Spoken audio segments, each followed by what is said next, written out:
Ladies and gentlemen, Gil Cedillo and Kevin DeLeon are refusing to leave. Well, the city council have stripped them of all of their committee posts that they were assigned to. So they were all taken away. They now have an acting president that took Nori Martinez's spot. His name is Mitch O'Farrell. So the city of Los Angeles, they're still under protest. They've been picketing out there every day since this all came out, that audio. So the Los Angeles City Council struggled on Monday to find a way out of the crisis that has engulfed the city hall over the last week.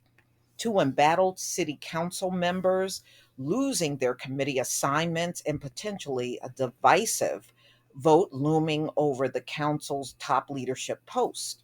Acting LA City Council President Mitch O'Farrell announced early in the day that he had removed the council members Kevin DeLeon and Gil Cedillo from an array of council committee assignments, the latest in a series of attempts to pressure the two men to step down, following reports that they participated in a secretly recording conversation where racist and disparaging remarks were made.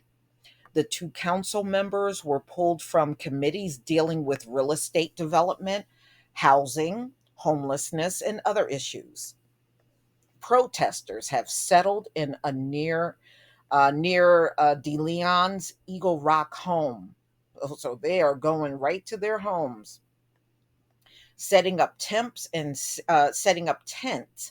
saying they don't intend to leave until he resigns.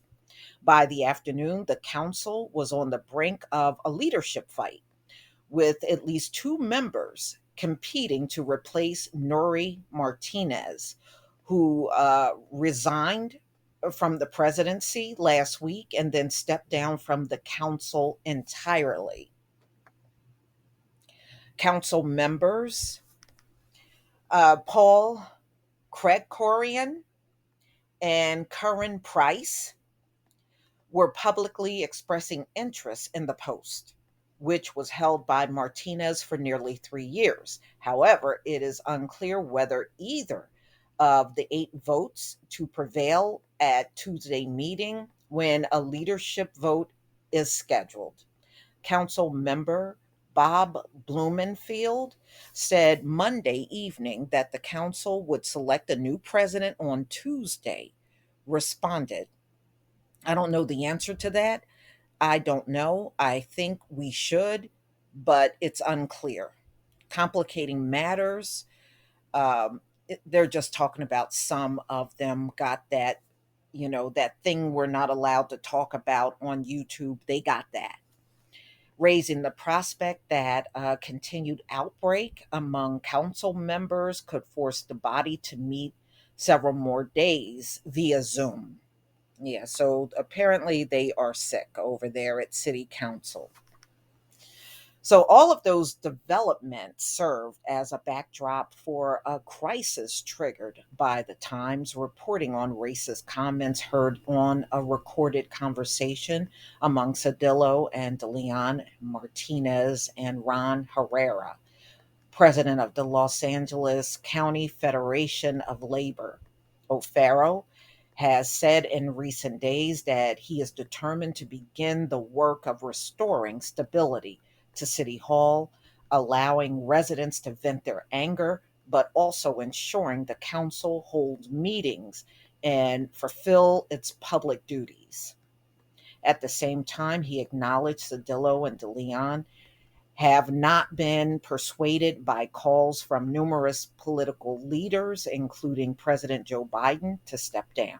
O'Farrell said he doesn't see how either council member could return to the council floor with any level of credibility. The only recourse is resignation or recall, he said.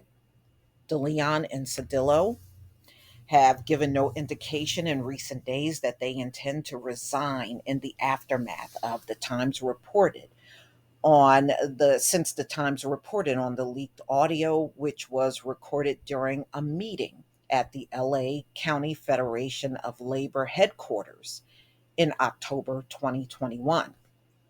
In that recording, Martinez made racist remarks about the young black son of city councilman Mike Bonin, who is white. She also used profanity while addressing a district attorney, George Gasson, and said that he is black with the blacks.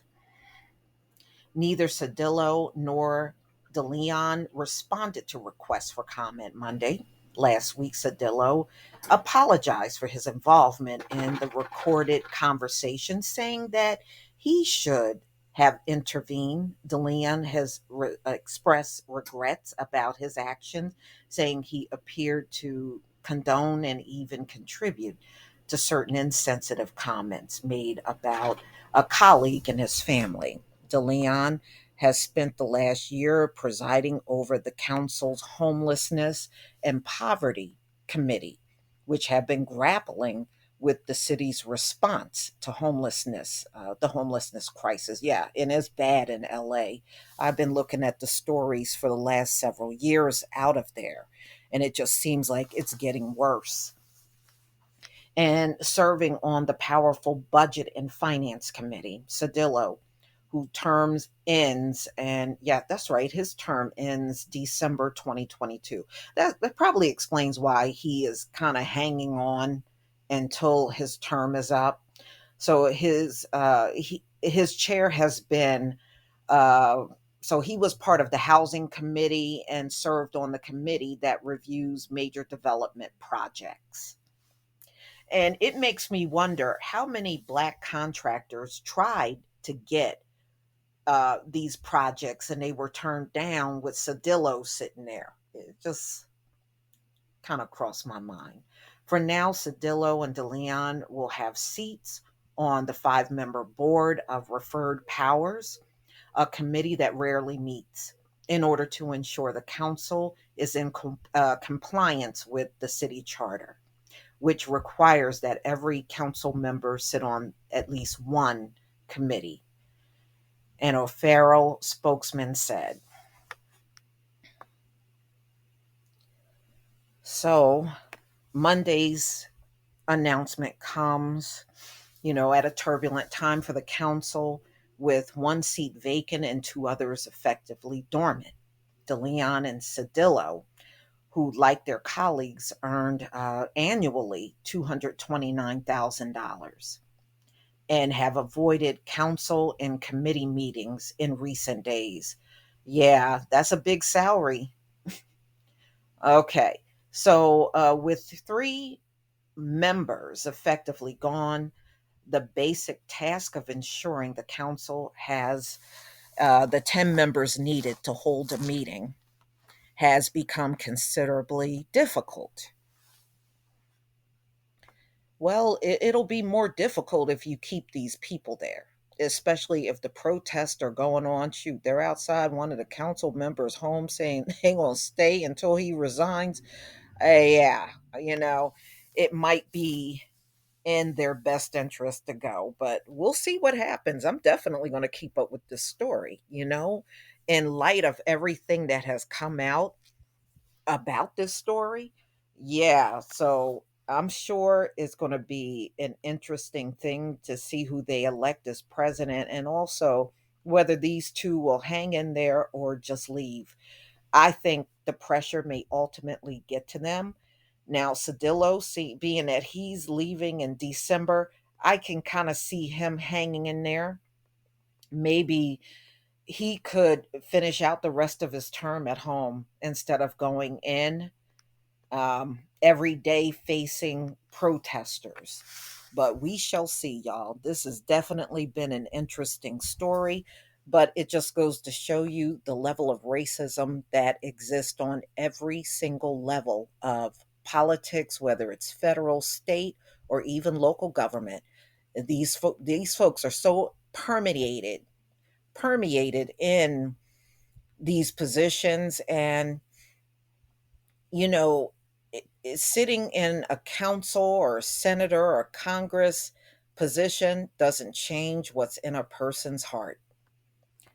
And you see what these council members did, these Latinos did. They sat in their positions and did everything they could to work against the Black community. It's almost like they didn't focus on nothing else. That was their only goal, sitting in those positions. Hey, everything in the dark will come to light. And this really needed to come to light as far as I'm concerned. But y'all, please tell me what you think about this video. Please leave your comment and subscribe. Don't forget to hit on the notification bell, and I'll see you on the next video. Peace, family.